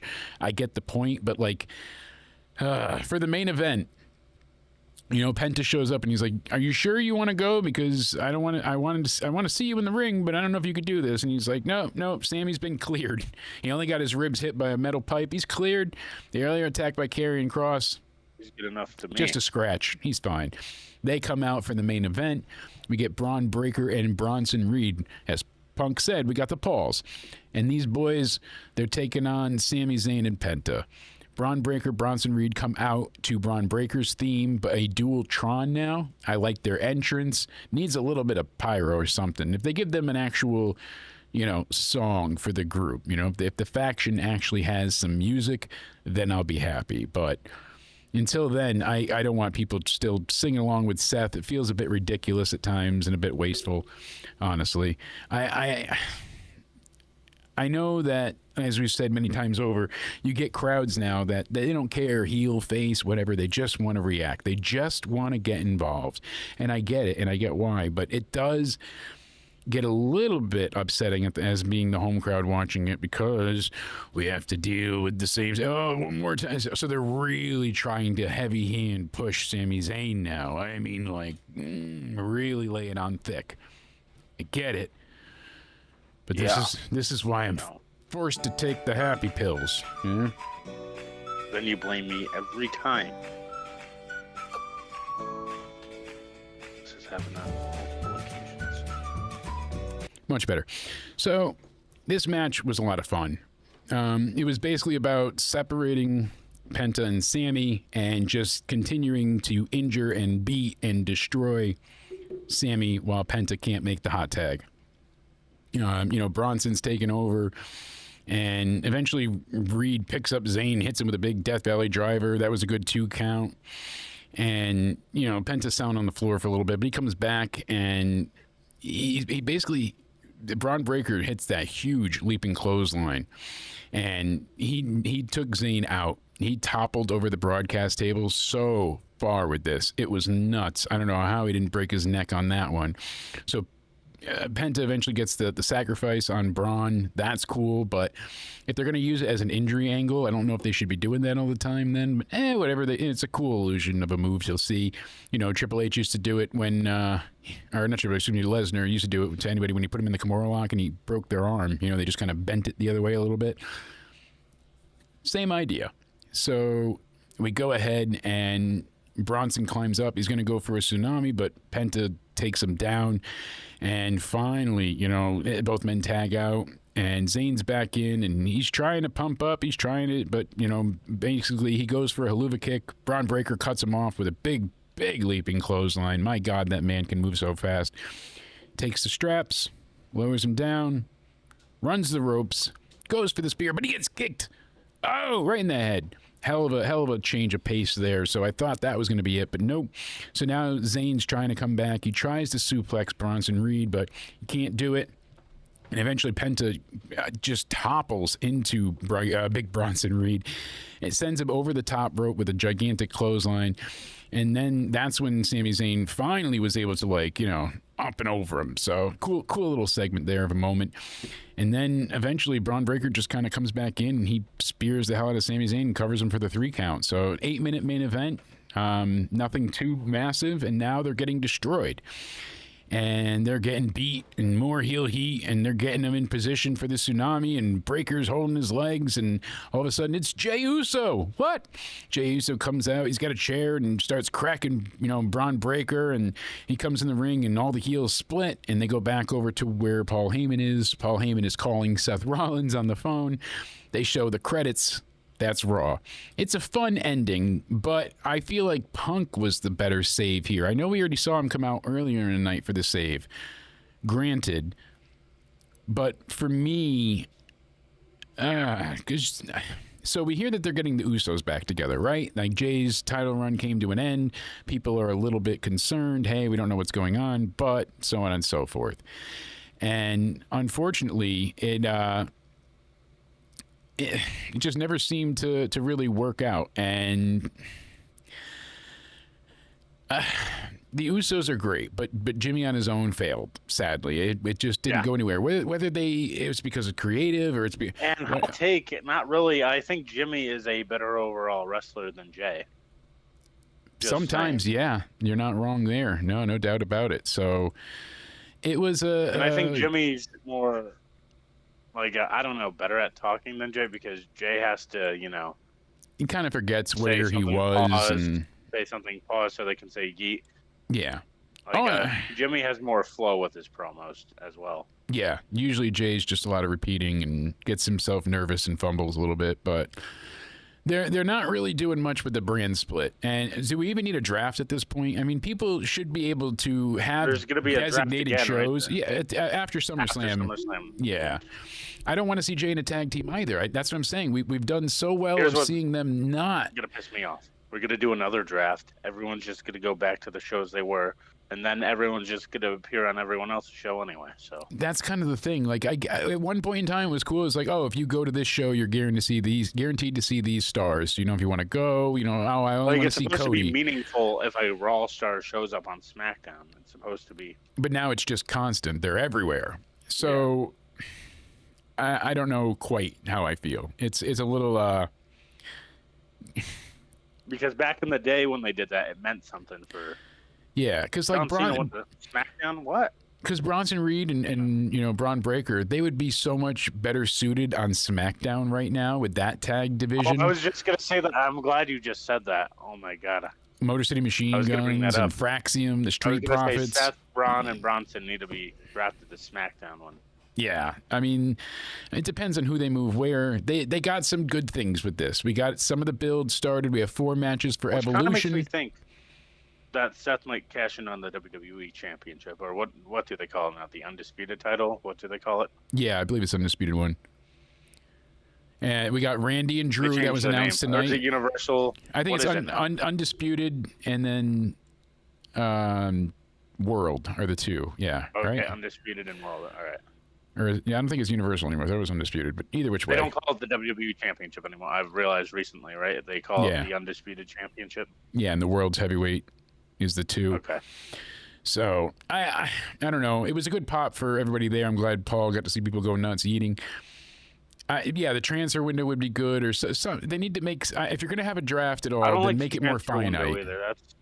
That's just silly as well because I don't think that's a terrible idea because at least then you could shake things up without having a draft every 6 months or so, and you can give some kind of interesting things. I'm not sure yet. Apparently the promo was very good, but Randy and Drew is going to be happening in Saturday night's main event.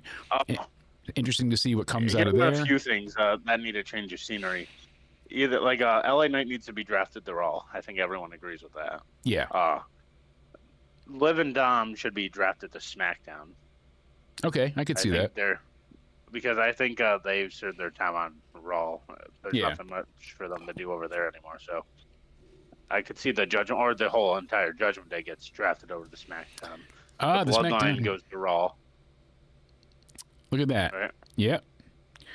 The SmackDown main event is the Bloodline against Jacob Fatu, Jey Uso, and maybe Jimmy Uso. Yeah, I think that's likely what's happening there. And because now Jey is invited 2 ways, he's on Raw helping, Sammy and Penta and essentially Punk as well against Seth. But then he's supposed to be on SmackDown, possibly helping his brother. He's made the save there.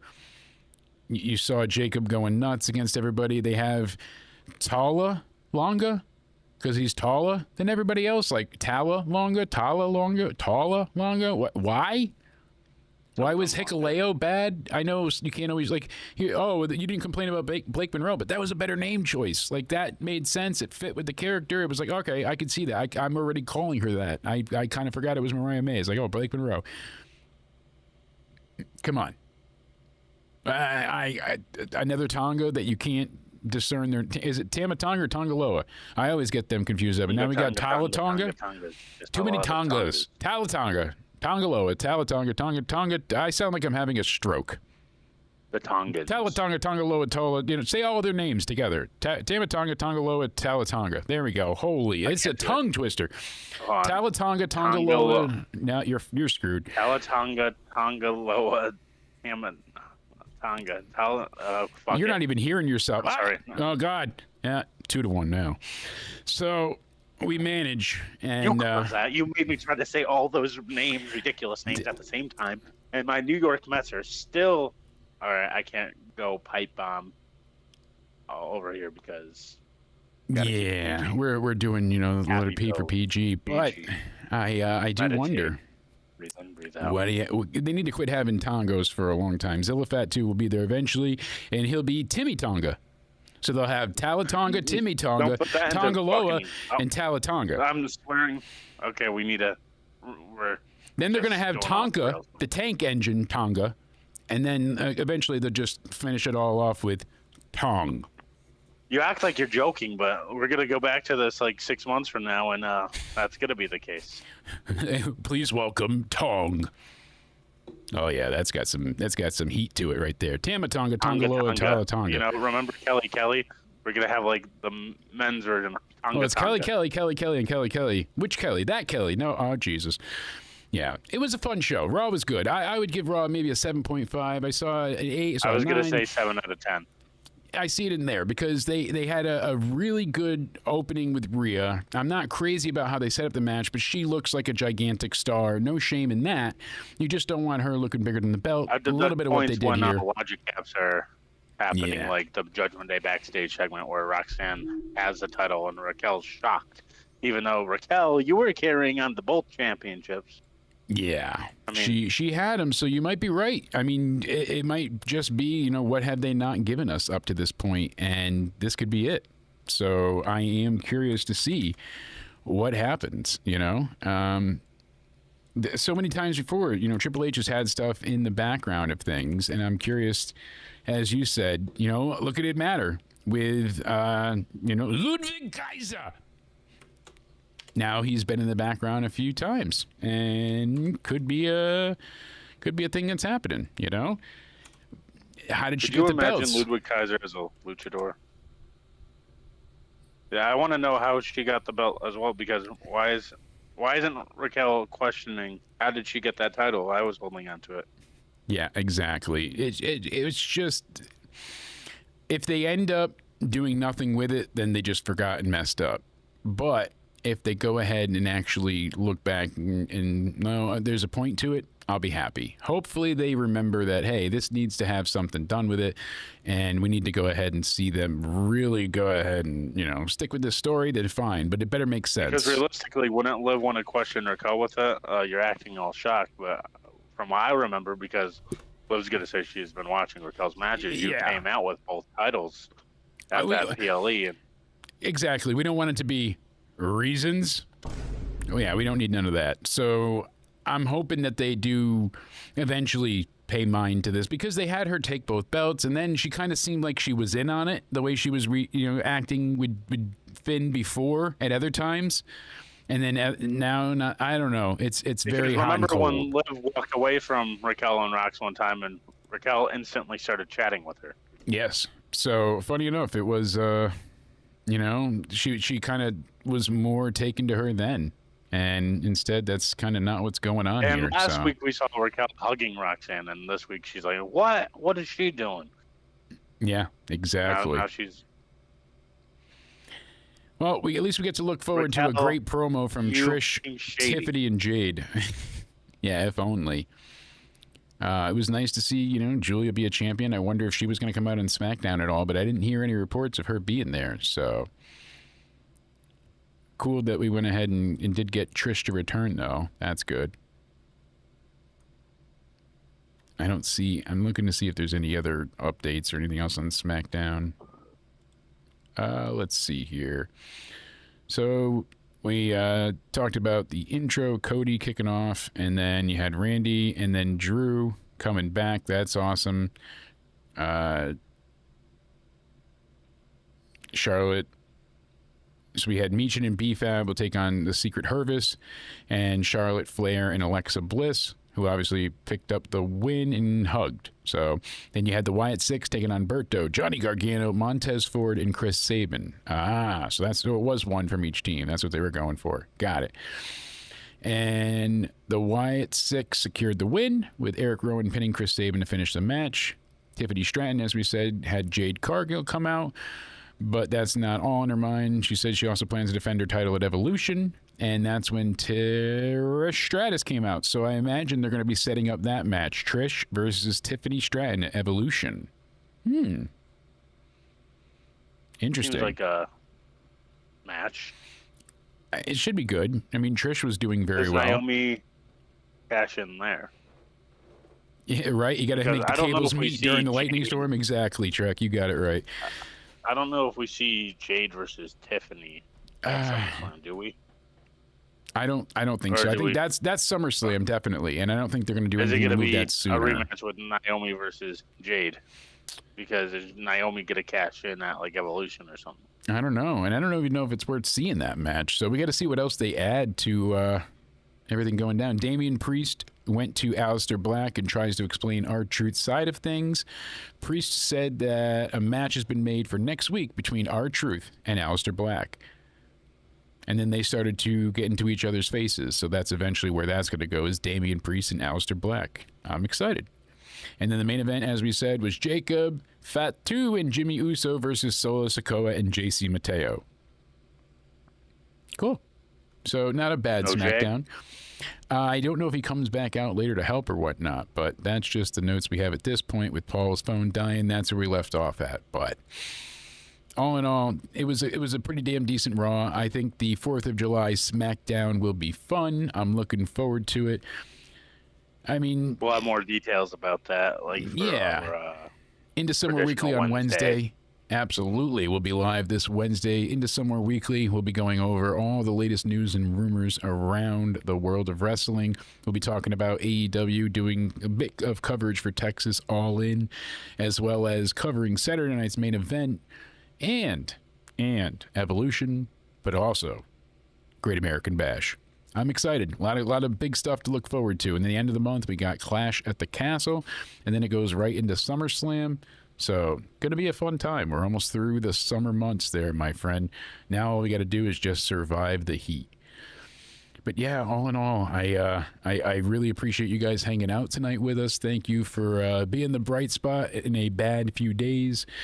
And I really appreciate you all tuning in and hanging out with us, hitting the like button, subscribe, checking out everybody's channel. Cody, let them know where they can find you, my friend. You can find me over on my Twitter or X, whatever you like to call it nowadays, at Judgment Day Era. You can find me over on my YouTube also at Judgment Day Era. And you can find me over on my Instagram at Cody_Onidi_316. That's right. And your YouTube's also linked down below, where you'll have some gaming content coming up soon. That'll be fun. I'm excited to see what we get going forward with next week. Two go-home shows. I want to try to do GTA either tomorrow or Wednesday, maybe right before and somewhere after it. There we go. That'd be awesome. Like to see that happening soon. Into that. There we go. That'd be great. Well, we'll let the people know when we're live on Wednesday for Into Summer Weekly this week. We won't be live for NXT tomorrow, but again, we will see you all next weekend for a jam-packed weekend of reviews. So we'll see you live this Wednesday.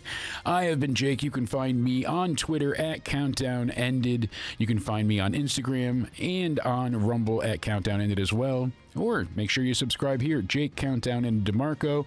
I appreciate you all. I hope you all stay sexy. I hope you all have a great night and stay cool.